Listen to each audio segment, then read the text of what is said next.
We need leaders. Leaders like Sadiq Kaib. We need leaders. We need national leaders. বিশ্ববিদ্যালয়ে পড়বে, বিশ্ববিদ্যালয়ে DUCSU election হবে, এক এক বছর এক একজন নির্বাচিত হবে, হলে নির্বাচিত হবে, বাংলাদেশে ছড়িয়ে ছিটিয়ে পড়বে একজাক তরুণ নেতৃত্ব বাংলাদেশকে চালাবে। That is our dream. বাংলাদেশের জন্য সবচাইতে গুরুত্বপূর্ণ কাজ করার মতো যারা আছে তারা হলো তোমরা। কিন্তু এই দেশ ঠিক করা যাবে না যদি ট্যালেন্টেড অনেস্ট পিপল পাওয়া না যায়। এই দেশের সামনে সবচাইতে বড় প্রবলেম হলো যারা ট্যালেন্টেড তাদের একটা বড় অংশ করাপ্ট। এই করাপশন এবং ট্যালেন্সির একসাথে যেখানে সংযোগ হবে না সেখানে বাংলাদেশকে নিয়ে মাথা উঁচু করে দাঁড়ানো যাবে না। I am requesting you, we need diplomats. আমি দেখেছি আমাদের দেশের ডিপ্লোম্যাটরা ওয়াশিংটনে যায়, ওয়াশিংটনে গিয়ে ঘুরে ফিরে বিল্ডিং দেখে সমুদ্রের বাতাস খায়, আর যে কাজে গিয়েছে সেই কাজের খবর নাই, বাতাস খেয়েতে আস্তে করে শপিং করে বাংলাদেশে চলে আসে। আমাদের দেশের ব্যুরোক্রেটসরা যারা বিদেশের সঙ্গে আমাদের নেগোশিয়েট করতে যায়, তারা নেগোসিয়েশন ভালো করে করতে না পারার কারণে পাহাড়ে ঘুরে, পর্বতে ঘুরে, ওয়াইফের জন্য বাজার করে, বাচ্চাদের জন্য বাজার করে, আসার সময় তারা ক্যারিয়ার ভরে বাজার ভর্তি নিয়ে আসে। আর দেশের জন্য কি নিয়ে আসলা? What is your diplomatic skill? What did you earn when you were talking with the Indian people, when you were sitting with the American people, Western people, UK people, foreign people? তখন question আসে কোন ডিপ্লোম্যাটের চাইতে বেশি skill আছে। আমাদের দেশের ডিপ্লোমেসিতে এখনো আমরা এই ধরনের স্কিলফুল ডিপ্লোম্যাট প্রস্তুত করতে পারি নাই। একইভাবে আমি দেখেছি সিভিল ব্যুরোক্রেসিতে যাও, সচিবালয়ে যাও, ঢাকা বিশ্ববিদ্যালয়ে পাশ করা, চট্টগ্রাম, রাজশাহী বিশ্ববিদ্যালয়গুলোতে পাশ করে যারা সচিবালয়ে চাকরি করছে, ব্যুরোক্রেসির কারণে আর আমলাতান্ত্রিক জটিলতার কারণে বাংলাদেশের মানুষের কাঙ্ক্ষিত সংস্কার করা সম্ভব হচ্ছে না। এখন আমি তোমাদেরকে একটা রিকোয়েস্ট করব। আমার ধারণা আমরা যখন বিশ্ববিদ্যালয়ে পড়েছি, তোমাদের ফার্স্ট ইয়ারে পড়া কারো তখনও জন্মই হয় নাই।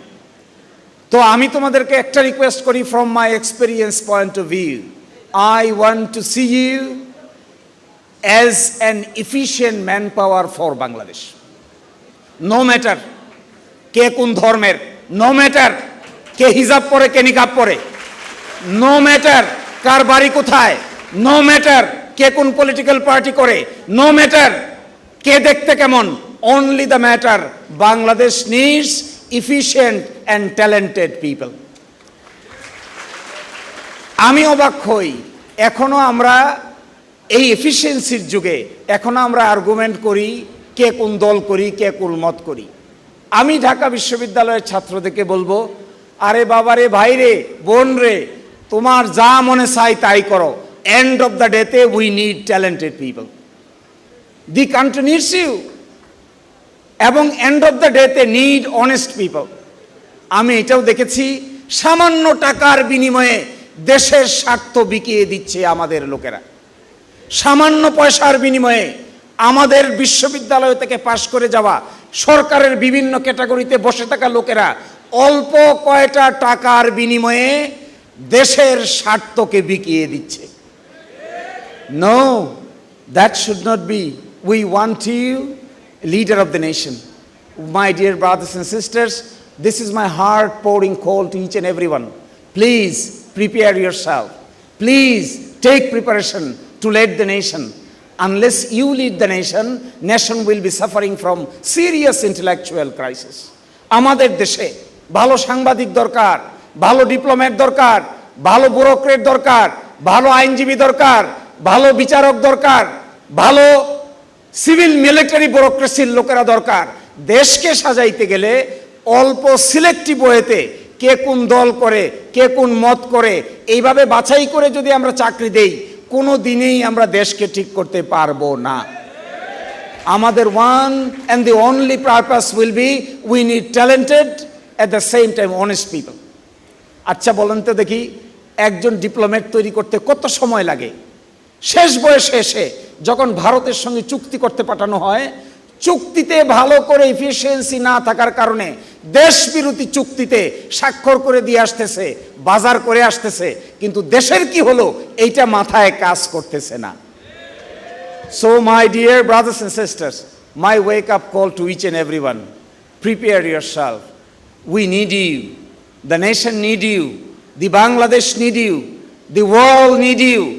First class graduate দরকার, ওয়ার্ল্ড ক্লাস গ্রাজুয়েট দরকার।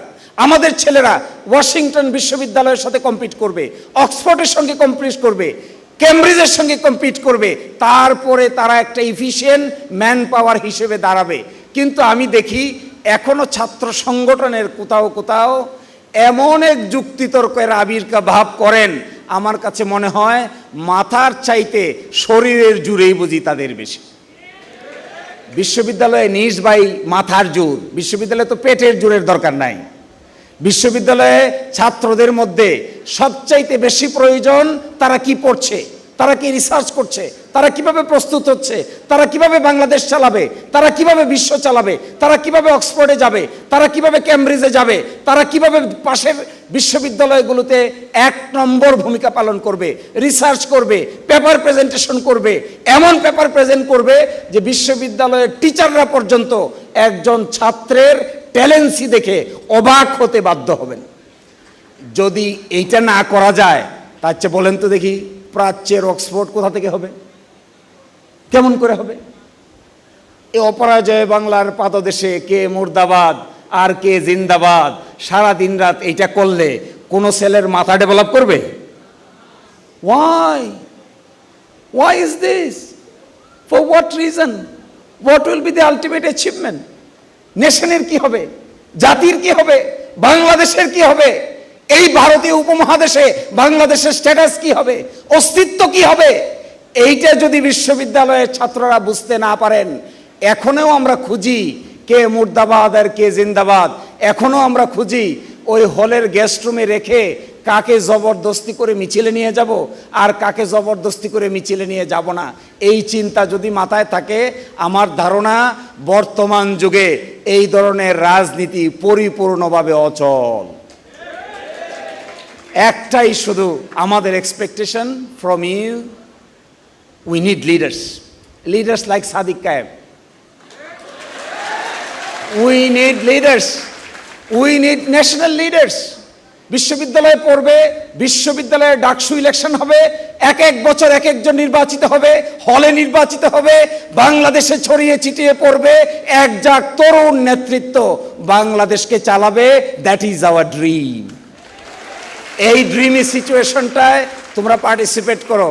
Late us try all together for a better tomorrow. Thank you and thank you everyone.